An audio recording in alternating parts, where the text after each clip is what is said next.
Dear students, welcome to our YouTube channel maths study zone. तो हम लोग class 10th का जो third chapter that is pair of linear equation उसको हम लोग कंटिन्यू कर रहे हैं। तो प्रीवियस पार्ट में जो है क्रॉस मल्टीप्लिकेशन कैसे इस इक्वेशन को हम लोग लिख के और किस तरह से अरेंज करते हैं इस फॉर्म में, और उसके बाद क्रॉस मल्टीप्लाई करके एक्स वाई का वैल्यू निकालते हैं, करेक्ट। उसके बाद हमने कुछ क्वेश्चन भी किया था। आज भी क्या है, हम लोग 2 क्वेश्चन पहले करेंगे और उसके बाद जो आगे का टॉपिक पढ़ेंगे। तो जो स्टूडेंट्स इस चैनल पर नए हैं इस चैनल को सब्सक्राइब कर ले और नोटिफिकेशन बेल को ऑन कर ले, सो दैट कि जो भी वीडियो यहाँ से हम लोग अपलोड करें आपको जल्द से जल्द मिल जाए। Now we start the question. हमारे पास क्वेश्चन है 5ax + 6by - 28 = 0। सेकेंड क्वेश्चन है 3x + 4by - 18 = 0। जब भी हम लोग यहाँ से हमारे पास जो इक्वेशन है, तो पहली बात तो क्या है कि इस इक्वेशन को हमें क्या स्टैंडर्ड फॉर्म में रखना है। Standard form in the sense कि ax + by + c = 0, करेक्ट। सभी को क्या करेंगे, वेरिएबल्स वाले टर्म और जो कांस्टेंट होता है उसको LHS साइड में रखेंगे और राइट साइड में क्या जीरो पुट करके इसको सॉल्व करेंगे। तो हमारे पास 5x + 6by - 28 = 0 इस तरह से पुट करने के बाद अब क्या करना है, क्रॉस मल्टीप्लिकेशन से मैंने बताया था कि आपको क्या करना है, x = और y = लिखना होता है। x इस तरह से x upon that is equal to -y upon that is equal to 1 upon, इस तरह से लिख लेना है, राइट।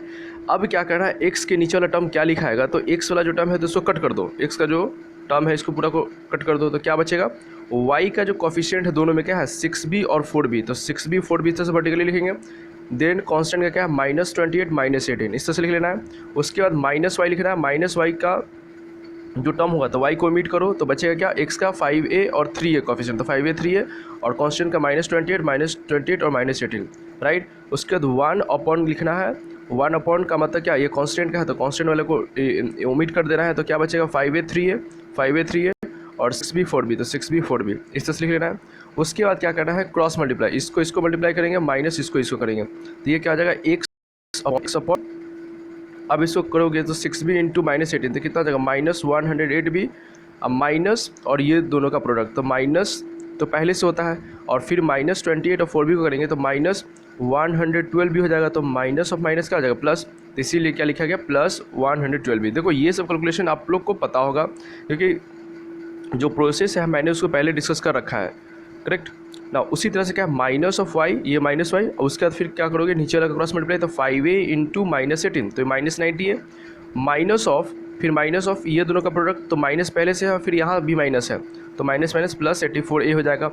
आफ्टर दैट कांस्टेंट क्या करेंगे, तो कांस्टेंट का 1 अपॉन 5a × 4b तो कितना हो जाएगा 20ab हो जाएगा, -3a × 6b करोगे तो -18ab आ जाएगा, करेक्ट। अब क्या करो, नीचे वाला x का जो नीचे वाला जो टर्म है उसको सॉल्व करेंगे, तो क्या आ जाएगा x upon 4b = -y upon -6a and that is equal to 1 upon 20ba में से -18 भी जाएगा, तो कितना आ जाएगा 2ab, तो इस तरह से सॉल्व कर लेंगे। अब क्या करेंगे, जो x वाला जो टर्म है उसको कांस्टेंट के साथ रिलेट करेंगे, फिर y वाला को कांस्टेंट के साथ, तो x अपॉन 4b = क्या आ जाएगा 1 अपॉन 2ab, और उसी तरह से -y upon -6a = 1 upon 2ab कर देंगे। तो यहाँ से क्या करोगे, x का निकालने के लिए क्रॉस मल्टीप्लाई जाएगा तो 4b ऊपर जाएगा, तो x = 4b/2ab और ये माइनस से माइनस कैंसिल हो जाएगा, तो y जो निकालना होगा हमें तो 6 से उधर जाएगा तो क्या आ जाएगा +6a अपॉन 2ab, तो इस तरह से क्या हो जाएगा, x का वैल्यू निकल जाएगा हमें 2 से ये कैंसिल तो और b से कैंसिल, तो x = 2 अपॉन a और y का वैल्यू आ जाएगा 3 अपॉन b। तो इस तरह से हम लोग क्या है x और y का वैल्यू निकाल सकते हैं। देन नेक्स्ट क्वेश्चन है bx upon a + a/by that is equal to a² + b² and second है x + y = 2ab। नाउ अब देखो स्टूडेंट्स, होता क्या है आजकल जो क्वेश्चन का जो क्रॉस मल्टीप्लिकेशन मेथड से जो पूछने का जो ट्रेंड है वो बदल चुका है। अब क्वेश्चन जो है आपको a और b के टर्म से ही पूछा जाएगा, आपको 5x 3x के टर्म से नहीं पूछा जाता है। 2x + 3y = 7 और 5x + 7y = सपोज 13, इस तरह से क्वेश्चन नहीं पूछा जाता है। अब आपको a b का टर्म रहेगा जिसमें ज़्यादा कॉम्प्लिकेटेड आइडेंटिटीज़ का फॉर्मूला भी यूज़ हो जाता है कहीं कहीं, इसीलिए आपको ये इस तरह का क्वेश्चन को क्या करना है, प्रैक्टिस करना है। तो यहाँ भी अगेन यू कैन सी ये जो हमारे पास है टर्म्स जो है इसमें क्या है x का जो कॉफिशिएंट है वो b/a फ्रैक्शनल है, तो इसको क्या करना पड़ेगा, एलसीएम लेना पड़ेगा। तो इसको सॉल्व करोगे आप, इसको सॉल्व करेंगे तो कुछ इस तरह से आएगा, आप लोग इसको करके देखना। जैसे देखो bx upon a + a upon b × y = a² + b², तो LHS में एलसीएम लोगे तो क्या आएगा, एलसीएम ab और ab हो जाएगा तो इधर b² x plus a square y and that is equal to इधर है a square plus b square. अब इसको ए बी को क्या करेंगे तो प्रोडक्ट करेंगे तो ये इंटू ए बी हो जाएगा। अब फिर इसको इधर ले आएंगे LHS में तो स्टैंडर्ड फॉर्म में, तो हमें क्या मिलेगा b square x plus a square y अब minus A b times a square plus b square. Correct, तो वही चीज़ यहाँ पे लिखा हुआ है, you can observe here that is equal to 0। और ये जो है ये तो सिंपल है, x plus y minus 2ab equal to 0। अब क्या करेंगे हम लोग एक्स और वाई का वैल्यू निकालेंगे। तो एक्स अपॉन फिर एक्स का निकालने के लिए एक्स को क्या करो एलिमिनेट करो, तो y का कोफिशिएंट को लिखो तो ए स्क्वायर है यहाँ 1 है तो ए स्क्वायर 1। उसी तरह से कांस्टेंट का विद साइन लेना इंपॉर्टेंट है तो माइनस। अब इसको ब्रेक कर दिए ब्रैकेट में, ए बी को ए स्क्वायर से मल्टीप्लाई करोगे तो कितना हो जाएगा ए क्यू बी। तो ये यू कैन सी यहाँ पे क्या हमारे पास ए क्यू बी है। फिर ए बी को हम लोग बी स्क्वायर से मल्टीप्लाई करेंगे तो क्या आ जाएगा माइनस ए बी क्यू आ जाएगा। और फिर यहाँ पे माइनस टे बी का माइनस टे बी। उसी तरह से माइनस ऑफ वाई करेंगे तो वाई को एलिमिनेट करो तो इधर बी स्क्वायर 1 तब बी स्क्वायर 1 और इधर क्या आ जाएगा फिर वही चीज़ें जो ये है उसको लिख देंगे। देन कांस्टेंट का करोगे तो इसको एलिमिनेट तो इधर बी स्क्वायर 1 एक्स का कोफिशिएंट बी स्क्वायर 1 और वाई का ए स्क्वायर 1 इस तरह से। अब क्या करेंगे क्रॉस मल्टीप्लाई, तो ये दोनों क्रॉस मल्टीप्लाई करोगे इसको क्रॉस मल्टीप्लाई करोगे तो ये आ जाएगा कितना माइनस 2 ए क्यू बी आ जाएगा माइनस ऑफ ये इसका दोनों का प्रोडक्ट। तो इसको करेंगे तो माइनस माइनस दोनों में प्लस कर देगा तो plus a Q b plus a B q. उसी तरह से माइनस ऑफ वाई करेंगे तो ये दोनों का प्रोडक्ट तो माइनस 2 ए बी क्यू और फिर माइनस ऑफ माइनस करोगे तो ये सब प्लस हो जाएगा प्लस ए क्यू बी और ए बी क्यू। करेक्ट, उसी तरह से हम लोग बी स्क्वायर ए माइनस ए स्क्वायर इसको करेंगे। नाउ अब क्या करोगे इसको हम लोग सॉल्व करेंगे, तो इसको सॉल्व करेंगे तो क्या हो जाएगा x upon a B Q minus A Q b. अब ये देखो ये चीज़ें जो है पूरा आइडेंटिटी से रिलेटेड है, मैं प्रोसेस आपको समझा दे रहा हूँ। अब इसको ईच प्रोसेस में अगर हम लोग ये करें कि इसको कैसे मल्टीप्लाई किए माइनस करके फिर ये कैसे आया तो ये क्या हो जाए ज़्यादा टिपिकल है, वो चीज़ें आप लोग खुद कर सकते हो। तो उसको मैं बार बार एक्सप्लेन नहीं कर रहा, मैं प्रोसेस एक्सप्लेन कर रहा हूँ कि कैसे कैसे प्रोसीड करना है, बाकी आप खुद कैलकुलेशन चेक करना। सो यहाँ पे क्या है इसको सॉल्व करेंगे तो यह आ जाएगा A B Q minus A Q B. इसको सॉल्व करोगे तो A Q B minus A B Q और ये तो बी स्क्वायर माइनस ए स्क्वायर है ही। अब क्या करेंगे फिर x का वैल्यू निकालने के लिए x वाले जो रेशियोज़ है उसको कांस्टेंट के साथ रिलेट करेंगे। तो ये जो है ये तो इधर चला जाएगा प्रोडक्ट में इधर आ जाएगा तो x इज इक्वल टू क्या हो जाएगा ए बी कॉमन ले लेंगे, इसमें a B Q minus A Q b है तो ए बी कॉमन लेंगे तो बचेगा बी स्क्वायर माइनस ए स्क्वायर अपन तो नीचे है ये बी स्क्वायर माइनस ए स्क्वायर। उसी तरह से माइनस इसको जो है इसके साथ क्या करेंगे रिलेट करेंगे तो ये आ जाएगा minus of y upon a Q B minus A B q that is equal to 1 upon B square minus A square. तो ये जाके इधर मल्टीप्लाई तो क्या आ जाएगा minus of I equal to A b common लेंगे, फिर इसमें ए बी कॉमन लेंगे इस वाले में तो फिर आ जाएगा A square minus B square अपन बी स्क्वायर माइनस ए स्क्वायर। अब क्या करो ये तो कैंसिल हो जाएगा तो एक्स इक्वल टू क्या बचेगा ए बी बचेगा। और यहाँ पे क्या है ये जो y इक्वल टू माइनस जो साइन है इधर जाएगा तो क्या होगा मल्टीप्लाई तो ए बी इंटू अब मल्टीप्लाई होगा तो माइनस बी स्क्वायर क्या बन जाएगा प्लस बी स्क्वायर और माइनस ए स्क्वायर। माइनस बी स्क्वायर से ये कैंसिल तो क्या बचेगा ए बी बच जाएगा। तो यहाँ पे क्या है X equal to A B और Y equal to A B, यही क्या हो जाएगा मेरा सॉल्यूशन हो जाएगा। तो इस तरह से हम लोग क्या करते हैं फाइंड आउट करते हैं क्रॉस मल्टीप्लिकेशन मेथड से एक्स और वाई। हमने नेक्स्ट टॉपिक कंडीशन फॉर सॉल्वेबिलिटी और कंसिस्टेंसी। देखो स्टूडेंट्स हमने अलजेब्रा से 3 मेथड पढ़ा था एक्स और वाई को फाइंड आउट करने का। उसमें जो है अगर आप इंडिपेंडेंट मतलब क्वेश्चन में कुछ नहीं लिखा हुआ है if you are just asked to find out the solution of x and y then you are free to solve by any method, कोई भी मैथड से आप सॉल्व कर सकते हो। But once it is mention about the method that you have to solve this one by cross multiplication method then you have to solve in that way only. Correct, और आपको जो आएगा solve करने के लिए वो क्रॉस मल्टीप्लिकेशन मैथड से ही specially बोला जाता है। जनरली एलिमिनेशन और जो फर्स्ट था सब्स्टिट्यूशन मेथड वो नहीं लिखा रहता है, ठीक है, लेकिन मेथड आपको तीनों का तीनों जानना है, ठीक है।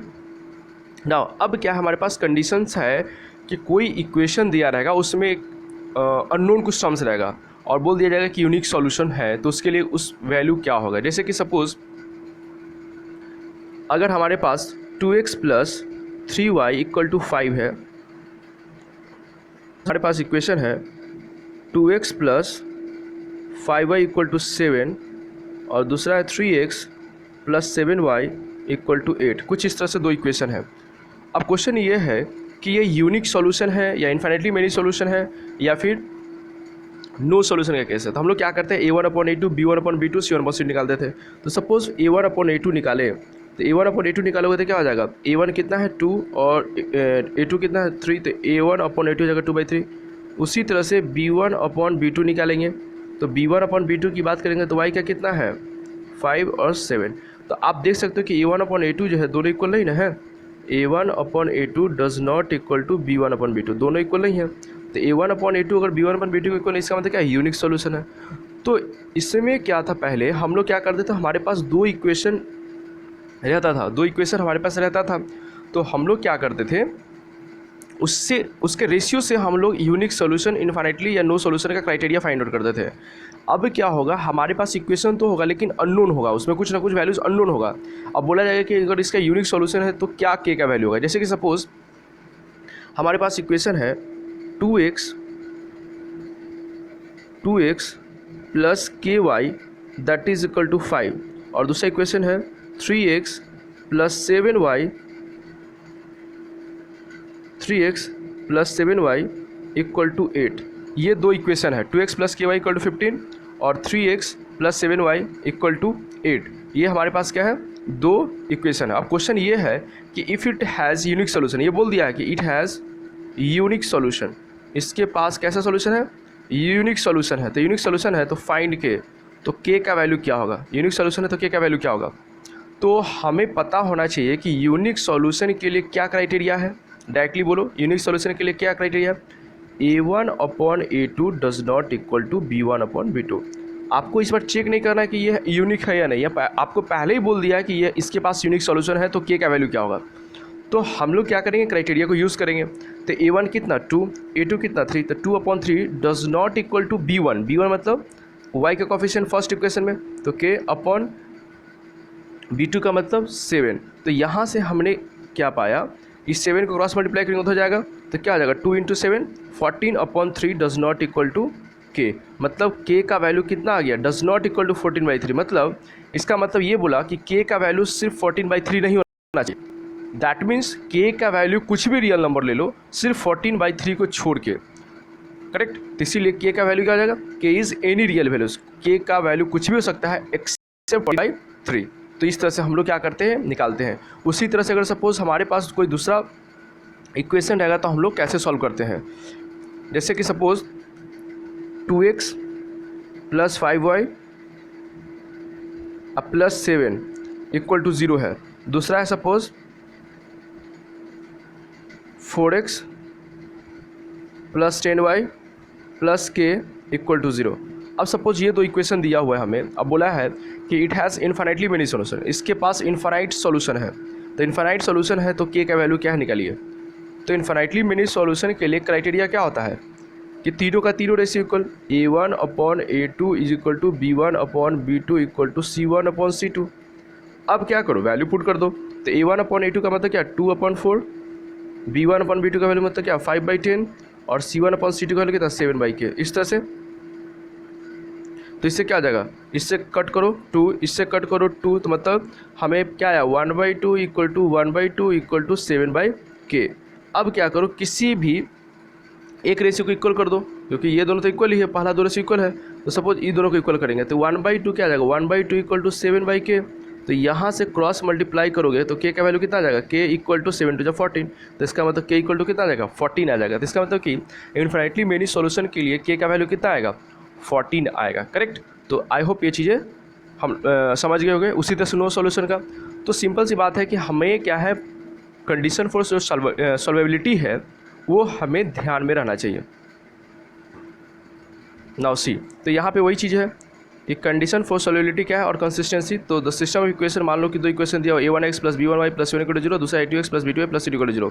अब यहाँ पे क्या है, ये दो इक्वेशन का ये कंसिस्टेंट होगा, कंसिस्टेंट मतलब सॉल्यूशन होगा। तो कौन सा सॉल्यूशन, अगर यूनिक सॉल्यूशन होगा तो A1 upon A2 does not equal to B1 upon B2 होना चाहिए। सेकेंड है, ये कंसिस्टेंट होगा with infinitely many solution. Many solution के साथ क्या होगा, इन्फिनिटली मेनी सोल्यूशन होगा। उसका क्राइटेरिया क्या है कि A1 upon A2 equal to B1 upon B2 equal to C1 upon C2। इस तरह से होगा, तीनों रेशियो इक्वल। फिर इनकंसिस्टेंट होगा, मतलब नो सोल्यूशन होगा if A1 upon A2 equal to B1 upon B2 does not equal to C1 upon C2। ये चीज़ें हम लोग पहले भी डिस्कस कर रखे हैं, फिर इससे मैं रिवाइज करा दे रहा हूँ आप लोगों को। तो नो इनकंसिस्टेंट मतलब नो सोल्यूशन के लिए यहाँ पे आप लिख सकते हो inconsistent with that is no solution. ये क्या है, नो सॉल्यूशन के लिए है, तो नो सॉल्यूशन रहेगा तो पहला दो रेशियो इज इक्वल थर्ड के इक्वल नहीं होगा। तो हम लोग क्या करेंगे, अब इसको यूज़ करके हम लोग क्वेश्चन सॉल्व करेंगे। नाउ हम लोग फर्स्ट क्वेश्चन देखते हैं। पहला क्वेश्चन क्या है, determine whether the system has unique solution, no solution और infinitely many solution in case there is unique solution. मतलब क्वेश्चन है कि आपको इक्वेशन दिया हुआ है और डिटरमाइन करना है कि इसके पास कौन सॉल्यूशन है, यूनिक है, नो सॉल्यूशन और इन्फिनिटली मेनी सॉल्यूशन है। अगर यूनिक सॉल्यूशन है तो उसको निकालना भी है। तो क्या करेंगे, हमारे पास इक्वेशन है तो इसको स्टैंडर्ड बदल लो पहले। जैसे 2x + 3y = 7 है तो इसको लिख लो 2x + 3y - 7 = 0। और सेकेंड क्या है, 6x + 5y - 11 = 0। तो इस तरह से हम लोग लिख सकते हैं स्टैंडर्ड फॉर्म में। अब a1/a2 का वैल्यू निकालेंगे तो क्या आ जाएगा, 2/6 that is equal to 1/3। b1/b2 का निकालेंगे तो 3/5 और c1/मतलब -7/- 11। तो इस तरह से a1/a2, b1/b2 और c1/c2 का वैल्यू निकालेंगे तो इस तरह से आ जाएगा। अब यहाँ पे क्या है, यूनिक सॉल्यूशन होगा, कौन सा सॉल्यूशन है, तो रेशियो चेक करो। a1/a2 जो है b1/b2 के इक्वल नहीं है, तो पहला दो रेशियोज इक्वल नहीं हुआ, इसका मतलब क्या है, इसका यूनिक सॉल्यूशन है। अगर यूनिक सॉल्यूशन है तो इसका सॉल्यूशन निकालना है। तो सॉल्यूशन निकालना है तो आप कोई भी मेथड से उसको सॉल्व कर सकते हो। एक्स और वाई की वैल्यू निकालना है कोई भी मेथड से, सब्स्टिट्यूशन, एलिमिनेशन या क्रॉस मल्टीप्लिकेशन। तो जस्ट हमने अभी क्रॉस मल्टीप्लिकेशन पढ़ा है तो उसी मेथड से हम इसको सॉल्व करते हैं, राइट। तो एक्स लिखेंगे, एक्स अपॉन, और ये क्या हो जाएगा, एक्स को एलिमिनेट कर देंगे। तो पहले तो आपको क्या करना है, इसको स्टैंडर्ड बदल लेना है। स्टैंडर्ड जैसे कि 2x + 3y - 7 = 0 और उसका क्या हो जाएगा 6x + 5y - 11 = 0। अब क्या करो, इसको सॉल्व करते हैं। तो x का टर्म एलिमिनेट करेंगे फर्स्ट कॉलम का, तो क्या बचेगा 3/5 - 7 11। तो वही है 3/5 - 7 11। उसका तो -y अपॉन y का एलिमिनेट करोगे तो 2/6 और -7 - 11। इस तरह से फिर कांस्टेंट 1 अपॉन करेंगे तो इसको हटाएंगे तो क्या बचेगा 2/6 और इधर 3/5, इस तरह से, करेक्ट। अब क्या करो, क्रॉस मल्टीप्लाई करेंगे तो x अपॉन 3 × -11 क्या आ जाएगा -33, माइनस और माइनस प्लस 35।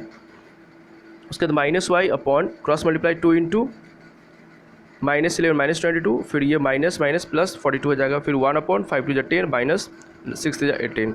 अब इसको सॉल्व करोगे तो कितना आ जाएगा, x upon 2 -y upon 20 1 upon -8। अब यहाँ से x वाले टर्म को इस कांस्टेंट के साथ कंपेयर करेंगे, y को इसके साथ, तो ये क्या आ जाएगा x अपॉन 2 = -1/8 और ये जो है इसको इसके साथ करेंगे तो यहाँ से हमें क्या मिल जाएगा 2 4 जा, तो इसका मतलब x का वैल्यू -1/4 और ये y का वैल्यू कितना आ जाएगा 5/2। तो x = -1/4 और y = 5/2, ये क्या हो जाएगा रिक्वायर्ड सॉल्यूशन हो जाएगा। तो इस तरह से हम लोग क्या करते हैं, वैल्यूज़ निकालते हैं। नाउ सेकेंड क्वेश्चन इसको देख लेते हैं। 2x + y = 5 है, 4x + 2y = 10 है। तो हमारे पास इक्वेशन कुछ इस तरह से मिल जाएगा। तो a1/a2 निकालेंगे तो 1/2, b1/b2 1/2 आ जाएगा। देख चेक कर सकते हैं आप लोग। c1/c2 निकालेंगे तो 1/2 आ जाएगा। तो यहाँ पे देख सकते हैं कि हमें तीनों रेशियोज इक्वल है, इसका मतलब इनफाइनाइट सोल्यूशन है। तो इनफाइनाइट इसमें वेरियस x और y का वैल्यू निकल सकता है। अगर आपको क्वेश्चन ये भी हो कि उस इनफाइनाइट सोल्यूशन में x और y का वैल्यू क्या हो सकता है, करेक्ट, तो आप कोई भी इक्वेशन पकड़ो, इसमें x का वैल्यू रैंडम पुट करो, y का निकाल दो। जैसे 2x + y = 5 है तो आप क्या करो, y = 5 - 2x लिख लो। अब x का वैल्यू, सपोज x का वैल्यू 0 पुट करेंगे तो y का वैल्यू कितना आ जाएगा 5। तो एक ये सोल्यूशन हो गया, x = 0 and y = 5 is a solution. Suppose x = 1 put करो तो x = 1 तो y का वैल्यू कितना आ जाएगा 5 - 2 3, तो एक सोल्यूशन। तो इस तरह से इनफाइनाइटली सोल्यूशन हम लोग निकाल सकते हैं। लेकिन आपको जनरली जब तक बोला नहीं जाएगा तब तक नहीं निकालना है, सिर्फ कंडीशन ये निकाल के शो कर देना है। उसके बाद नेक्स्ट दूसरा है 5x - 10। तो इसमें क्या करेंगे, x - 2y - 8 = 0 स्टैंडर्ड में लिख लिए। फिर रेशियोज निकालो, a1/a2 का वैल्यू 1/5, b1/b2 करोगे तो -2 - -10 you will get 1/5 and c1/c2 निकालोगे तो आ जाएगा 2/5। तो you can see the first two ratios are equal, that is a1/a2 is equal to b1/b2 but it is not equal to c1/c2। Third ratio को equal नहीं है, इसका मतलब क्या, इट हैज़ नो सोल्यूशन। क्या कैसा सोल्यूशन है, no solution होगा, करेक्ट। तो आपको क्या करना है, इस तरह से इस बेसिस पे कंडीशन फॉर जो सॉल्वेबिलिटी है, इस पे क्वेश्चन जो बेस्ड होगा उसका क्या करना है, सॉल्व करना है। तो नेक्स्ट पार्ट में जो हम लोग आगे फर्दर जो है इसका क्वेश्चन करेंगे, इस पे अच्छे से क्वेश्चन करेंगे। तो आज के लिए इतना ही रखते हैं, नेक्स्ट पार्ट में हम लोग फिर आगे क्वेश्चन करेंगे। So thanks everyone for watching the video.